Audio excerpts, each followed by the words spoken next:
이렇게 잘라 나오니까 훨씬 더 좋네요. 그럼요. 굽지 않아. 드셔보시겠어요? 네네.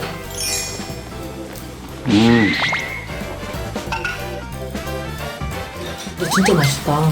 맛있죠? 네. 아이 뭐 돼지갈비 거기서 거기지 했는데 너무 맛있더라고. 이거 이 집 알게 된 지가 한 15년? 요리는 사모님이 해주세요? 아니면 선생님 직접 하세요? 아줌마가. 근데 아주머니께서도 해주시고 저는 잘 차려 먹고 그리고 설거지는 제가 하고 우리 집이 15대 아버지가 종갓집인데 제사나 뭐 차례나 이럴 때 사람들이 많이 왔거든요. 그럴 때 왜 그 있잖아요. 여성들이 쫙 일하고 왜 남자들은 앉아 있고 뭐 그런 저도 되게 그게 좀 그랬는데 아버지 어떤 뭐 계실 때는 뭐 오래전 일이기도 하고 또 예전 어른이시니까 그거를 뭐 아버지 좀 저랑 잠깐 말씀 좀 나눌까요? 요새는 이럴 수 없잖아요. 아버지 그 생각을 바꾸셔야 됩니다. 이럴 수 없잖아요. 그러니까 그러려니 하고 그냥 넘어가야지. 그걸 뭐. 저 아까 선배님이 나 58이잖아. 근데 깜짝 놀랐어요. 왜요? 왠지 40대에 머물러 있을 것 같은? 49에서 계속 멈춰져 있을 것 같은? 그 느낌이 있는 거예요. 야, 너 열심히 운동하잖아. 90년대 중후반에는 한 5년간 라켓볼을 했어요. 수영도 한 5, 6년 했나? 축구 한 몇 년 했죠? 필라테스 했다. 필라테스 했는데 뼈는 좀 큰 편인데 근육이 크진 않아요.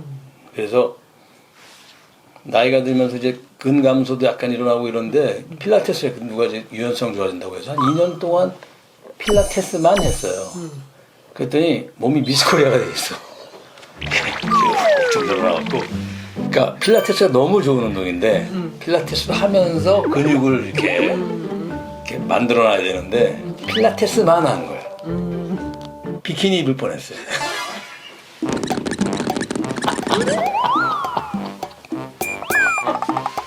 그 다음에 이제 웨이트 해야겠다 생각하고 웨이트하고 하게 된 거지. 선배님 마지막 영화? 마지막 작품 뭐였었어요? 마지막에 연기를 한 거는 나쁜 녀석들 2라는 드라마를 했었는데 그게 한 5, 6년 됐나? 한 5년 됐나 그렇고 영화로는 체포왕이라는 영화 2012년도인가 그리고 감독한 게 2012년도인가 그러니까 1년 됐죠. 갈증 있지 않으세요?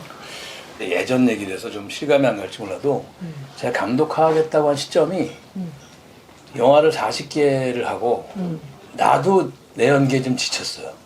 관객들도 좀 식상해했고 배우로서. 그래서 그때는 연기에 대한 생각이 다시는 안 할 거야는 아니지만 그 당시로서는 그런 생각이 별로 없었죠.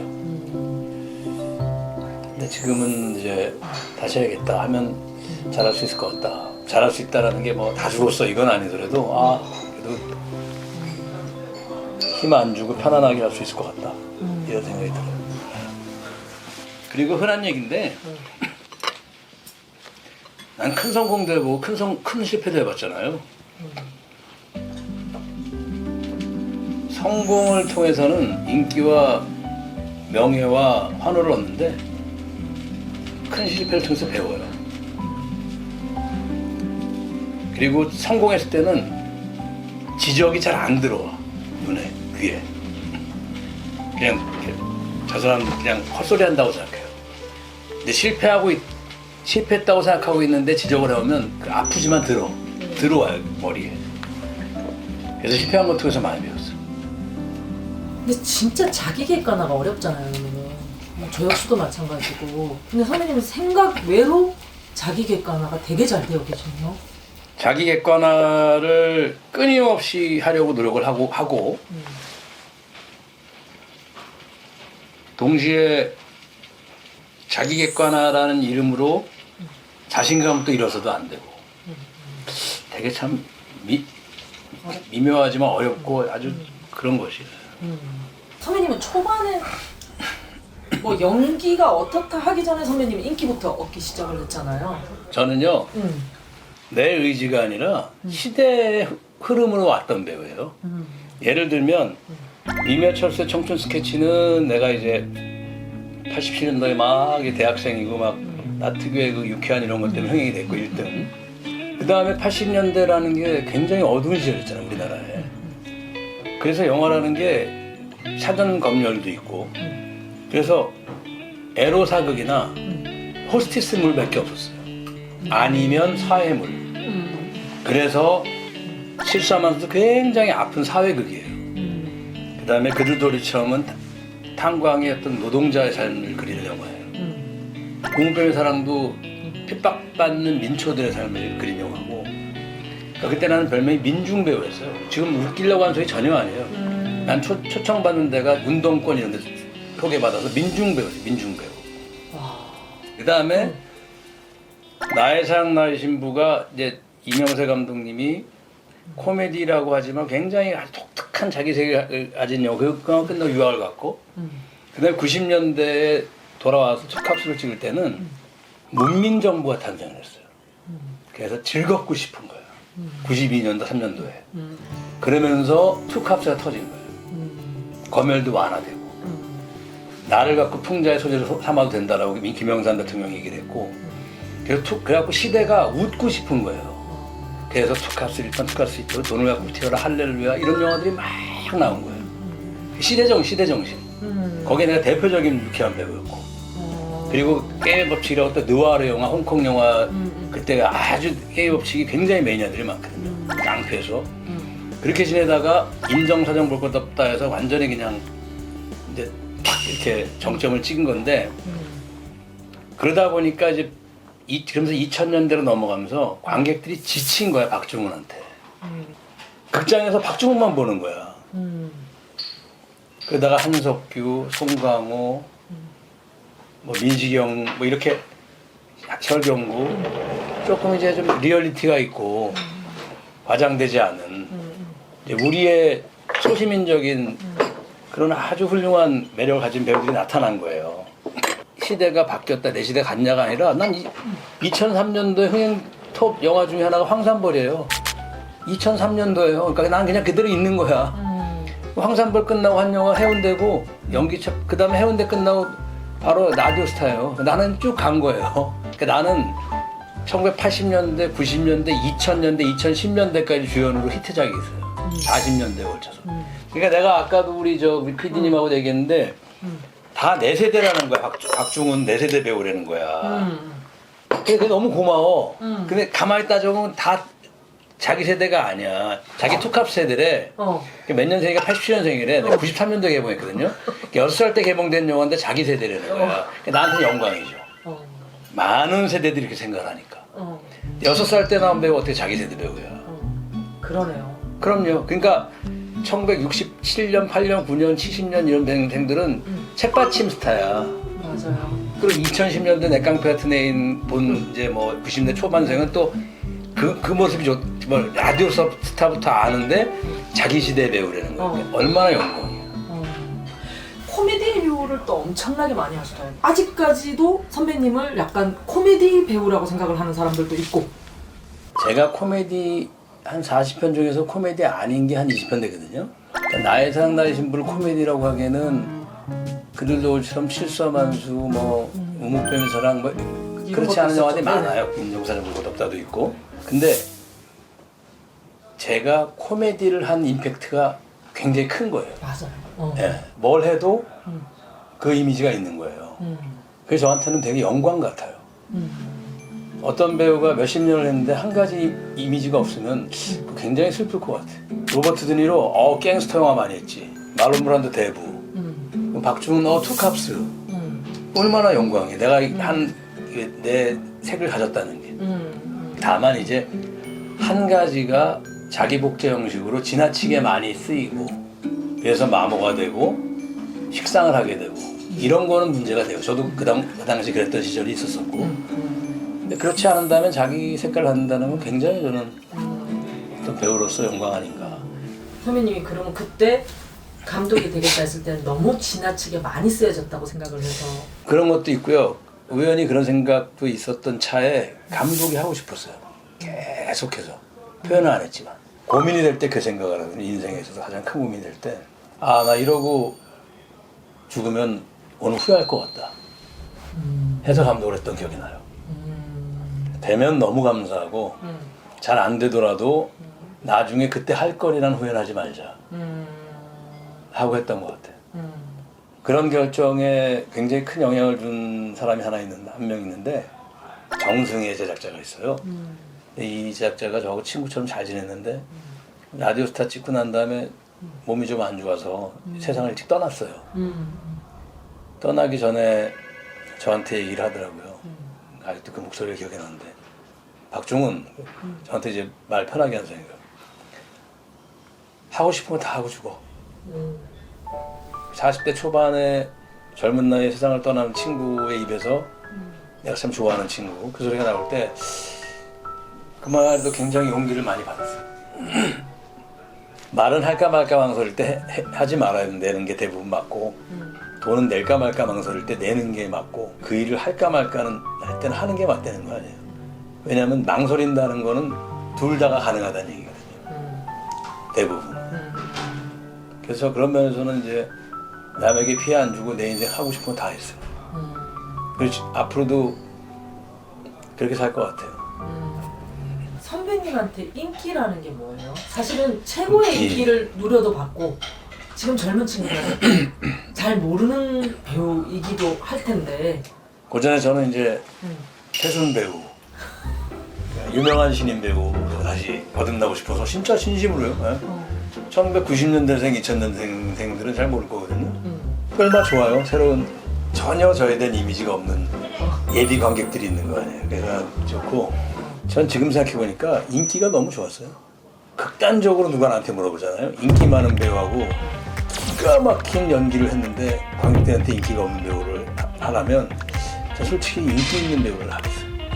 누가 알아주고 돈도 벌 수 있고 사랑을 받으니까 기분이 너무 좋아. 관심을 주고 봐주잖아요. 너무 기분이 좋아요. 근데 그런 인기를 누리셨잖아요. 그렇죠. 예. 그리고 뭐 지금도 뭐 잠재적으로 있다고 생각하는데요. 그러니까 이제 화산이 폭발한 게 이제 핫한 배우라고 한다면 화산기에 있는 거죠. 뭐 저는 아직 폭발을 안 하고 신생기에는 있는 거예요. 신생기에? 예. 신생 배우기도 하고 그러다가 말 수도 있고 또 다시 화산이 폭발할 수도 있고. 20대 때는 어떠셨어요? 그 인기를 제대로 만끽하면서 누리셨어요? 그 당시에는 몰랐는데 19, 20살, 20대 때는 이렇게 일반적인 직장을 예를 들면 좀 회사에서 좀 이제 신입사원이고 직책상 윗사람의 눈치를 좀 보게 되고 발언권이 적고 그러잖아요. 근데 저는 반대였잖아요. 근데 저는 다른 20대를 못 살아봤으니까 그런 거밖에 몰랐을 거 아니에요. 지내놓고 보니까 야 내가 너무 축복 속에 사랑 속에 살았구나. 당신은 당연한 거라고 생각했는데 아 이게 당연한 게 아니었구나. 엄청난 내가 세상에 혜택을 받고 살았구나라는 생각을 이제 뭐 나이 들면서 많이 생각하게 되죠. 스타와 배우는 달라요, 선생님? 어디까지나 제 내피셜입니다. 이걸 배우 생각을 일반화시키는 건 아니에요. 보통 진정한 배우가 되고 싶습니다. 스타라기보다 이런 말 하잖아요. 저는 반대로 생각을 해요. 진정한 스타는 진정한 배우를 포함해요. 진정한 배우인데 진정한 스타가 안 된 경우는 있어요. 좀 드물지만 근데 있어요. 있을 수 있고. 근데 진정한 스타는 다 진정한 배우 포함이에요. 그래서 저는 진정한 스타가 되고 싶어요.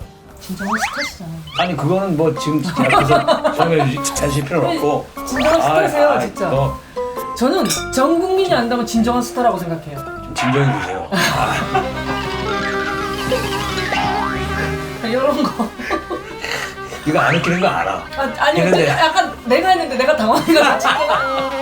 진정지 없어요?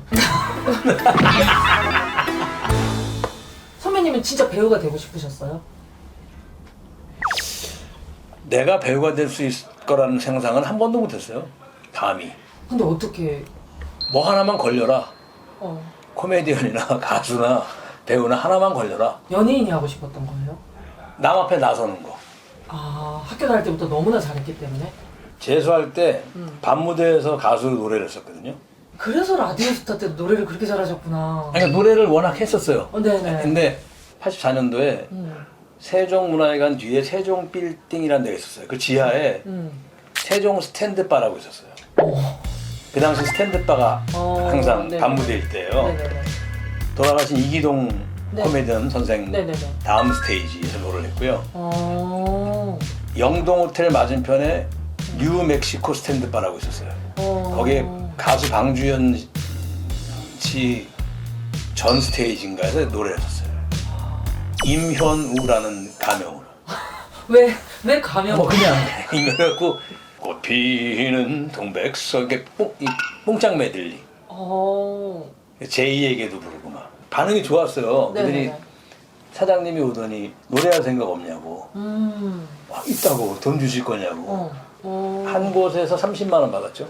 대학교 들어와서는 대학가요제 거 나가려고 뭐 받으러 다니는데 했었고 코미디언도 한번 된다고 했었고 뭐 하나만 걸려라. 그러다가 영화배우가 된 거예요. 중학교 때인가 교회 다닐 때 콜롬보 형사 요즘 알려나 모르겠어. 근데 전 알고. 그 목소리 내가 그 흉내내면 죽는 거야. 헐크는 화가 나면 밑도리만 찢어지고 바지는 찢지 않는 걸까요? 헐크 펴쫄쫄이 바지 뭐 이런 거 봤었거든. 와, 난 진짜 나를 웃겼던 사람이 아니라 고용수 선생인데 개그맨 고용수 네네네. 있어요. 되게 웃긴 사람인데. 네. 아 그래요? 그분이 그렇게 웃겨요? 아이, 너무 웃겼지 너무. 꺼진 불도 다시 보자라는 표가 있었어. 자나깨나 불조심 꺼진 불도 다시 보자. 그게 우리 때는 있었거든. 우리 알잖아. 라이터를 켰대. 껐대. 꺼진데 끄고 집어넣어서 다시 본대. 꺼진 불이니까. 그리고 또 집어넣어서 다시 본대. 그래갖고 자기 외삼촌이 3박 4일 동안 이거 꺼진 불도 다시 봐. 그래서 다 꺼져 완전히 꺼졌어. 그래갖고 내가 꺼진 불 다시 봐야 돼.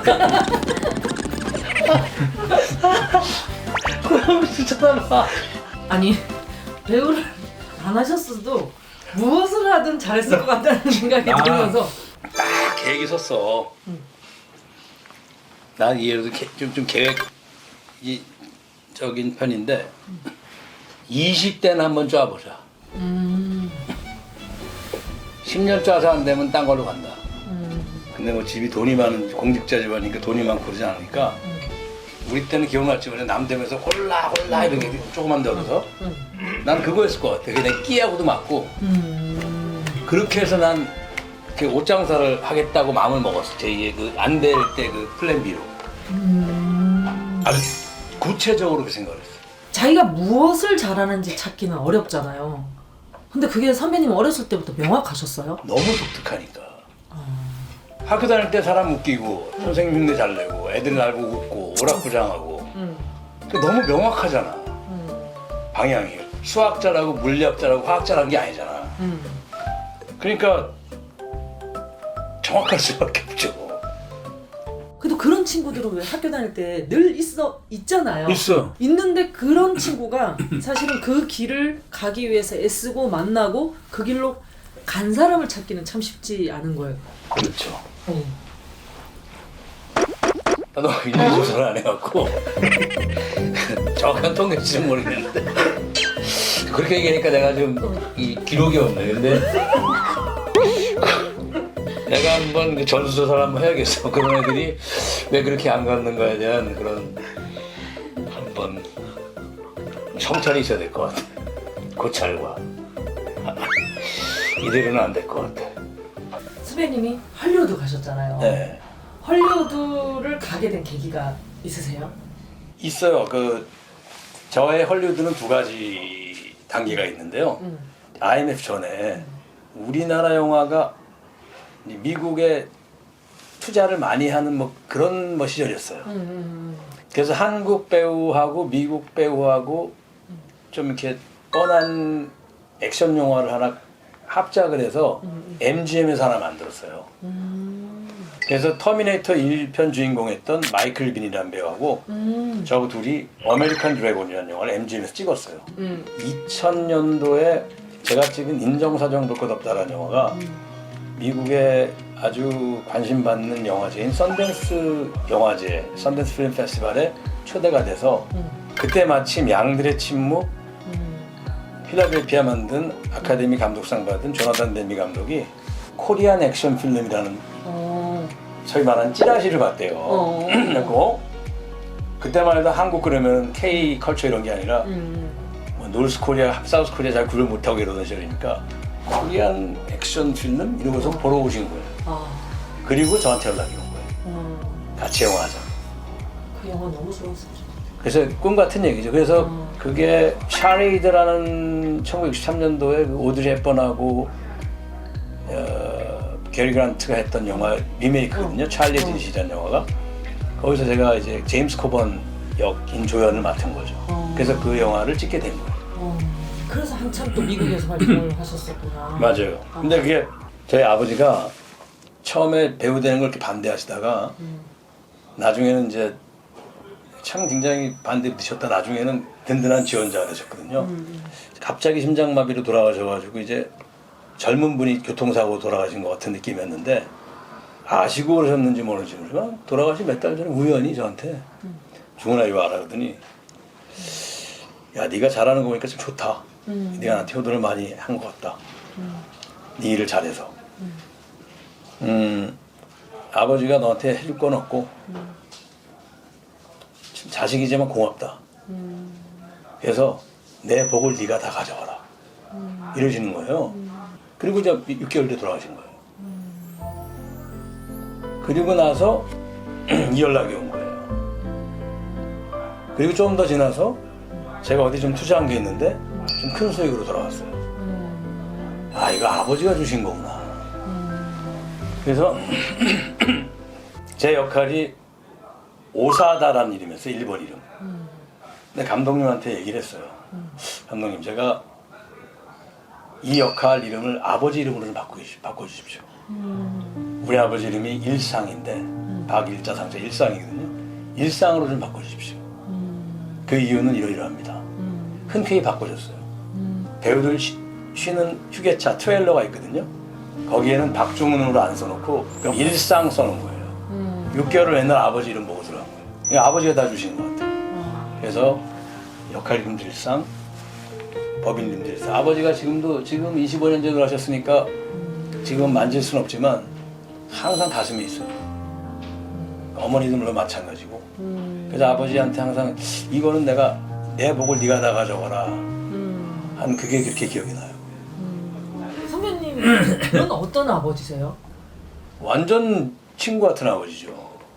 완전 뭐 저는 뭐 아버지가 너무 엄격하고 무서워서 저에 대한 자정과 사랑하는 마음은 당연히 아는데 예전 어른이시라서 자라면서 내가 혹시 아버지가 되면 진짜 친구 같은 아빠가 되겠다 라고 마음을 어렸을 때부터 먹었어요.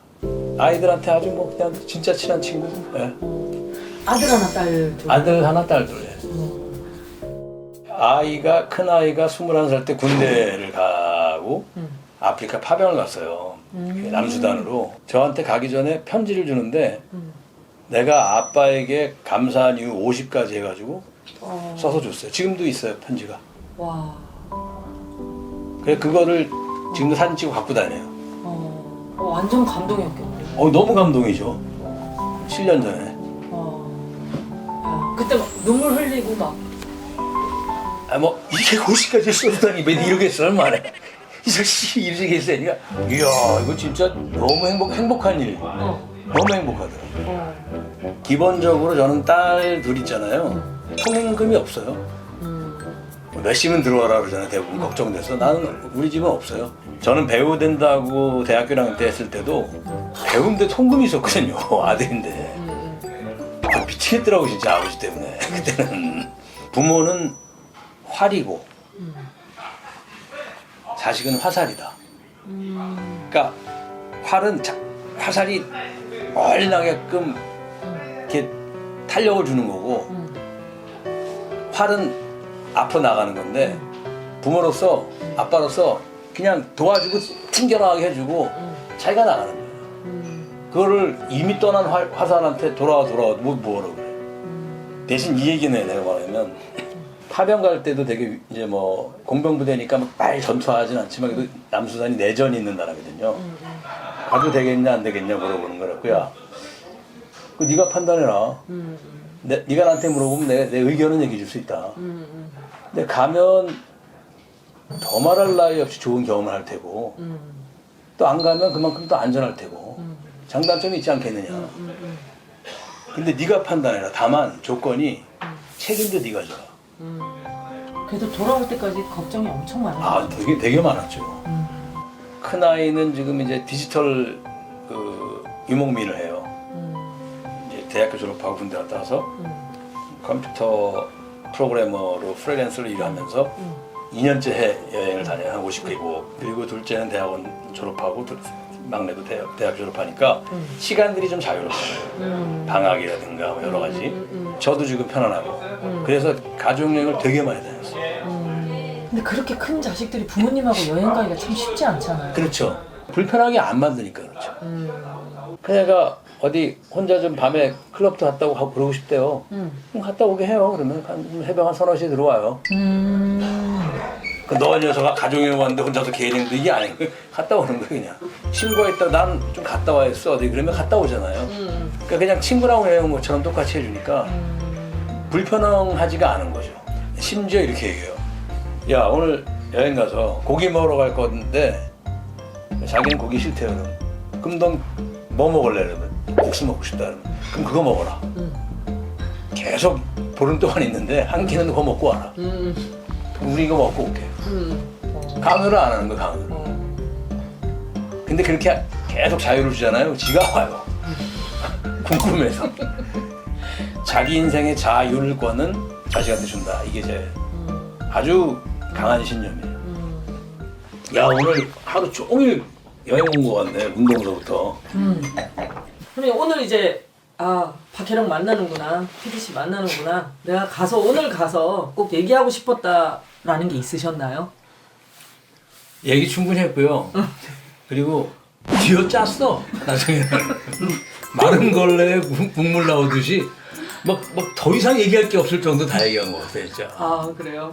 농담이고 박혜령 감독하고는 저 개인적으로도 워낙 또 신뢰가 있는 사이고 또 PDC 그동안 찍어놓은 걸 보니까 아주 진솔하다고 할까? 그냥 일상적인 이렇게 형식 있는 것도 아니고 제가 하고 싶더라니까요. 오랜만에 내 속 얘기도 하고 또 이런 필터가 없는 내 속 얘기를 하면서 저에게 관심을 주시는 분들하고 같이 저녁 자리에서 얘기하는 그런 기분. 그리고 그 사이에 또 10몇 년간 10년 넘게 좀 제 얘기를 이렇게 많이 못한 것 같거든요.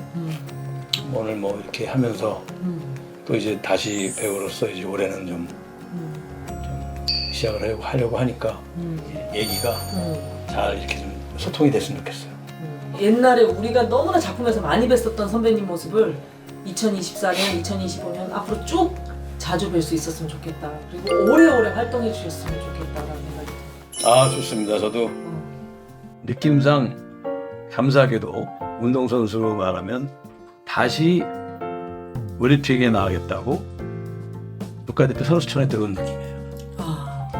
제가 체력이 안 돼서 금메달을 못 따고 동메달을 못 따을 수도 있지만 엄격하게 또 다시 시작을 해야 될 거예요. 미래에 지금 영화를 또 연기를 해야겠다라고 마음먹은 이상 선수촌에 들어갈 체력과 자격을 갖춰야 되고 똑같이 한번 해봐야죠. 그런 면에서는 열심히 안 하겠다가 아니라 더 열심히 할 것 같은 마음이 들지만 그거에 따른 결과는 덤으로 생각하겠다는 정도의 마음으로 결과에 너무 집착하지 않으면서 열심히 한번 해보고 그리고 또 PDC 구독자 여러분들이 많이 도와줬으면 좋겠고 구독, 좋아요, 뭐죠 또 알림 설정, 댓글. 구독, 좋아요, 댓글.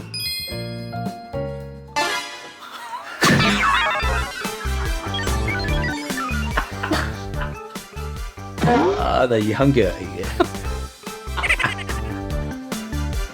우리